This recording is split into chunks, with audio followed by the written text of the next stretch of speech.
নমস্কার বন্ধুরা, বৌদির হোম কিচেনে আবার আপনাদেরকে স্বাগত জানাই। আজকে যে রেসিপিটা করছি সেটা হলো পাবদা মাছের। প্রথমেই মাছগুলোকে ভালো করে ধুয়ে কেটে নিয়েছি এবং লবণ হলুদ মাখিয়ে নিচ্ছি।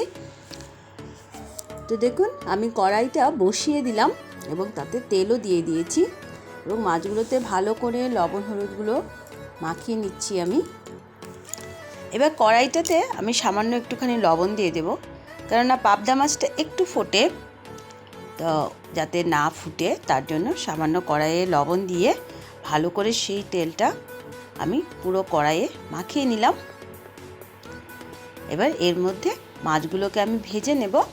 তো বন্ধুরা, আপনারা যারা যারা আমাদের চ্যানেলটিকে দেখছেন অবশ্যই লাইক করুন, শেয়ার করুন আপনাদের বন্ধুবান্ধবদের সাথে এবং সাবস্ক্রাইব করলে অবশ্যই বেল আইকনটি প্রেস করতে ভুলবেন না। তা আমি এক এক করে এবার পাবদা মাছগুলো ভেজে নিই।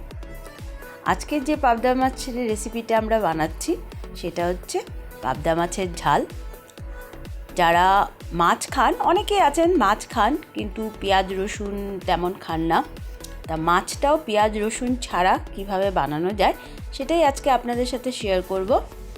হ্যাভি টেস্টি একটা রেসিপি, পুরো ভিডিওটা দেখার অনুরোধ রইল আপনাদেরকে। তো এই দেখুন, মাছগুলো আমার দুটো সাইডই সুন্দর ভাজা হয়ে গেছে। আমি এবার এগুলোকে তুলে নিচ্ছি। খুব হালকা হয় এই মাছগুলো, তো একটু সাবধানে আস্তে আস্তে ভেজে নেবেন। একটু কড়া করে ভেজে নিলে খেতেও ভালো লাগে আর সুন্দর সেন্ট হয়। পাবদা মাছের ঝোলটা খেতেই দারুণ হয়। তো এইভাবে আমি সবগুলো মাছকে ভেজে নিলাম। এই দেখুন, এবার এই একই তেলে আমি প্রথমে দিয়ে দেব কালো জিরা ফোড়ন। আমি এই একই তেলে প্রথমে কালো জিরা ফোড়ন দিয়ে দিচ্ছি।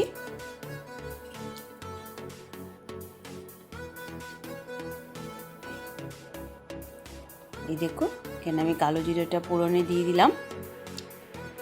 এবার দিয়ে দিব আমি কাঁচা লঙ্কা বাটা। আমি এখানে কাঁচা লঙ্কা বাটা ইউজ করছি। আমি পুরো রেসিপিটাই কাঁচা লঙ্কা বাটা দিয়ে করব। তো কালো জিরাটা একটু ভালো করে লাল হয়ে এলে আমি এর মধ্যে দিয়ে দিচ্ছি কাঁচা লঙ্কা বাটা। অবশ্যই ঝাল আপনারা আপনাদের স্বাদ অনুযায়ী দেবেন। আমি পুরো রেসিপিটাই কাঁচা লঙ্কা বাটা দিয়ে করছি। গ্যাসের স্টিমটা আমি এই সময় একটু কমিয়ে রেখেছি, কেননা মশলাগুলো যাতে পুড়ে না যায়, সুন্দর করে ভাজা যায়, তার জন্য।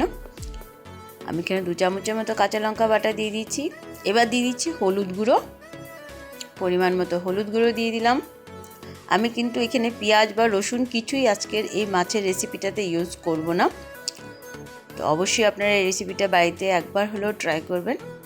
এবার একটু কালারের জন্য আমি কাশ্মীরি লাল মির্চি যেটা হয় সেটা একটুখানি দিয়ে দিচ্ছি, জাস্ট একটু কালারের জন্য, আর কিছুই নয়। দিয়ে ভালো করে এটাকে মিশিয়ে নেব।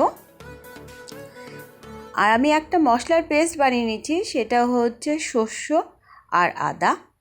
সর্ষে আর আদাটাকে আমি আস্ত সর্ষে আর আদা আমি পেস্ট করে নিয়েছি।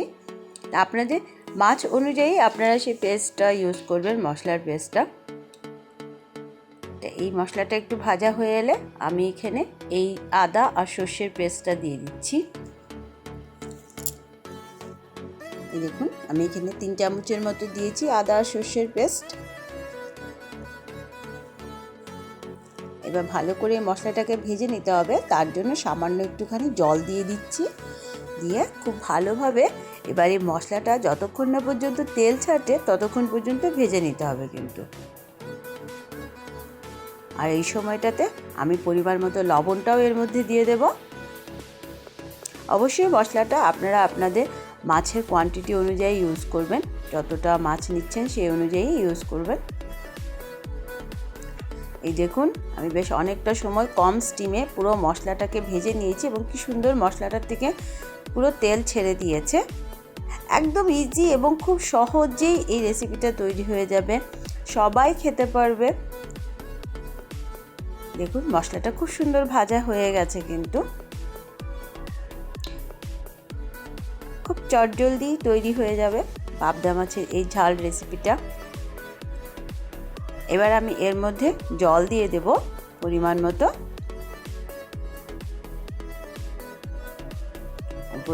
জল দিয়ে দিলাম এর মধ্যে।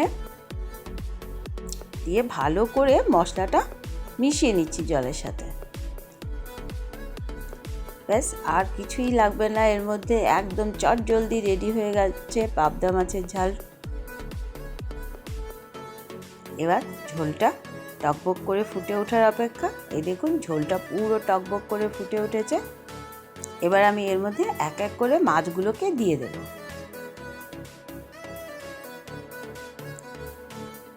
এই দেখুন এক এক করে মাছগুলোকে এর মধ্যে আমি দিয়ে দিচ্ছি। দিয়ে ভালো করে জাল খাইয়ে নিব, না একদম পাতলা না একদম মাখা মাখা, শুকনা মিডিয়াম লেভেলের ঝোলটা যখন হয়ে যাবে তখন আমি এটাকে নামিয়ে নেব। আমি সব মাছগুলো দিয়ে দিলাম, দিয়ে দিচ্ছি 2টো কাঁচা লঙ্কা।